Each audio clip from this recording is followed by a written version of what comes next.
தமிழ்நாடு காவல்துறை பெண்கள் 11வது தேசிய மாநாட்டின் இறுதி நாளில் தமிழ்நாடு காவல்துறை இயக்குநருடன் துணை முதலமைச்சர் உதயநிதி ஸ்டாலின் கலந்து கொண்டு மாநாட்டு மலரை வெளியிட்டார். சென்னையை அடுத்த வண்டலூர் அருகே ஊனமாஞ்சேரியில் உள்ள தமிழ்நாடு காவல் உயர் பயிற்சியகத்தில் காவல்துறை இயக்குநர் சங்கர் ஜிவால் IPS தலைமையில் 11வது பெண்கள் தேசிய மாநாடு நடைபெற்று நேற்றுடன் நிறைவு பெற்றது. இதில் சிறப்பு விருந்தினராக கலந்து கொண்ட தமிழக துணை முதலமைச்சர் உதயநிதி ஸ்டாலின் மாநாட்டு மலரை வெளியிட்டார். பின்னர் பேசிய அவர், தமிழகத்தில் 43 விழுக்காடு காவல் நிலையங்களில் பெண் காவல் அதிகாரிகள் தலைமை வகிப்பதாகவும், நவரத்தினா திட்டத்தின் மூலம் பெண் காவல்துறையினரின் வாழ்க்கையிலும் பணியிலும் மாற்றமும் முன்னேற்றமும் ஏற்பட்டிருப்பதாக தெரிவித்தார். The transformation of women from a traditional family role into a police officer is a significant change of our society. Women's journey then and now reflects a powerful revolution across education, employment, social rights and leadership. 2026 மட்டுமல்ல 2031, 2036 ஆண்டுகளிலும் தமிழ்நாட்டில் திமுக ஆட்சிதான் அமையும் என முதலமைச்சர் மு க ஸ்டாலின் பேட்டியளித்துள்ளார். 5 நாள் பயணமாக உதகை சென்ற தமிழ்நாடு முதலமைச்சர் மு க ஸ்டாலின் உதகையில் உள்ள HATP மைதானத்தில் நடைபயிற்சி மேற்கொண்டார். பின்னர் நடைபயிற்சி முடித்துக் கொண்டு புறப்படும் பொழுது செய்தியாளர்களை சந்தித்து பேட்டியளித்தார். அப்போது பேசியவர், மலர் கண்காட்சி சிறப்பாக இருந்ததாகவும் எதிர்பார்த்ததை விட நன்றாக இருந்ததாகவும் தெரிவித்தார். இதனைத் தொடர்ந்து ஆளுநருக்கு எதிரான வழக்கில் குடியரசுத் தலைவர் மூலம் அரசு விளக்கம் கேட்ட விவகாரம் குறித்து கேட்டதற்கு, பிற மாநில முதலமைச்சர்கள் மற்றும் மாநில தலைவர்களின் கருத்துக்களை கேட்டு அதன் அடிப்படையில் உரிய நடவடிக்கை எடுக்கப்படும் என தெரிவித்தார். மேலும் 2026 தேர்தல் குறித்து கேட்டதற்கு, 2026 மட்டுமல்ல 2031, 2036 தேர்தல்களில் திராவிட மாடல் ஆட்சியே நிலைத்து நிற்கும் என உறுதியாக பதிலளித்தார்.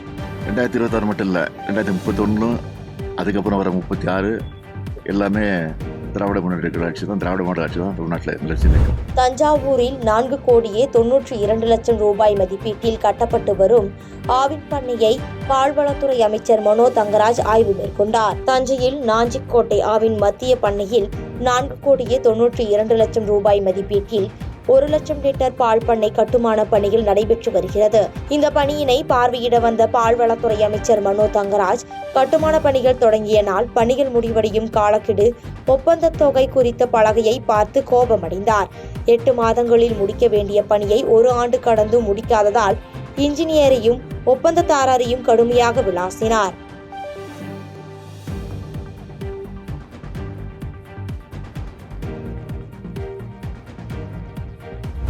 கோவையில் கல்லூரி மாணவரை கொன்றுவிட்டு போதையில் பிணத்துடன் கொலையாளிகள் தூங்கியது விசாரணையில் தெரியவந்துள்ளது. கோவை வெள்ளலூர் குப்பை கிடங்கு அருகே பேருந்து நிலையத்திற்காக கட்டப்பட்ட கட்டிடத்தில் கிடந்த ஆண் சடலத்தை மீட்டு போலீசார் விசாரணை நடத்தி வந்தனர். அதில் உயிரிழந்தவர் மதுரை அவனியாபுரத்தைச் சேர்ந்த சூர்யா என்பதும் கோவையில் உள்ள தனியார் கல்லூரியில் படித்து வந்ததும் தெரிய வந்தது. மேலும் அவர் தனது நண்பர் கார்த்திக்கின் காதலியுடன் பேசி அவர்களது காதலை முறித்து இவர் காதலித்து வந்ததாக தெரிகிறது. இதை அறிந்த கார்த்திக் தனது நண்பர்களான மாதேஷ், முகமது ரஃபி, நரேன் கார்த்திக் ஆகியோருடன் சேர்ந்து சூர்யாவை கொலை செய்து உடலை வெள்ளலூர் பகுதியில் வீசி சென்றது தெரிய வந்தது. இதையடுத்து அந்த 4 பேரையும் கைது செய்த போலீசார் நீதிமன்றத்தில் ஆஜர்படுத்தி மத்திய சிறையில் அடைத்தனர். மதுபோதையில் இருந்த 4 பேரும் குடிபோதையில் இருந்ததால் சூர்யாவின் பிணத்தை எப்படி அகற்றுவது என்பது தெரியாமல் பிணத்துடன் அங்கேயே படுத்து உறங்கியதாகவும், அதிகாலையில் எழுந்ததும் ஒரு காரில் பிணத்தை ஏற்றி சம்பவ இடத்தில் வீசிவிட்டு தப்பிச் சென்றதாகவும் போலீசார் தரப்பில் தெரிவித்தனர். வீட்டுவரி உயர்வு என்பது வதந்தி, அதனை நம்ப வேண்டாம் என திருச்சியில் அமைச்சர் KN நேரு பேட்டியளித்துள்ளார். திருச்சி பஞ்சப்பூர் பகுதியில் கடந்த 9ஆம் தேதி தமிழக முதலமைச்சர் மு க ஸ்டாலின் அவர்கள் பெரியார் ஒருங்கிணைந்த காய்கறி அங்காடியை 236 கோடி ரூபாய் மதிப்பீட்டில் அடிக்கல் நாட்டினார்.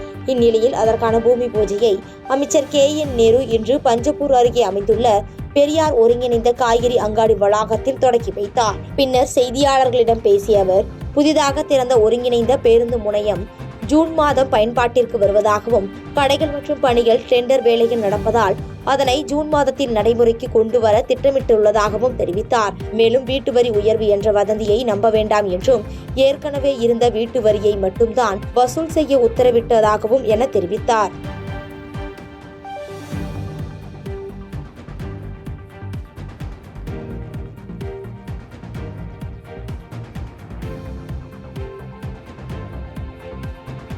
செய்திகளை உடனுக்குடன் தெரிந்து கொள்ள கீழ்க்கண்ட கேபிள் மற்றும் டிடிஎச் நெட்வொர்க்குகளில் எம்நாடு செய்தி தொலைக்காட்சியை காணுங்கள். பாதகம் செய்பவரை கண்டால் நாம் பயம் கொள்ளலாகாது பாப்பா. மோதி மிதித்து விடு பாப்பா, அவர் முகத்தில் உமிழ்ந்து விடு பாப்பா. அண்மை செய்திகளை உடனுக்குடன் தெரிந்து கொள்ள இணைந்திருங்கள் எம்நாடு தொலைக்காட்சியுடன்.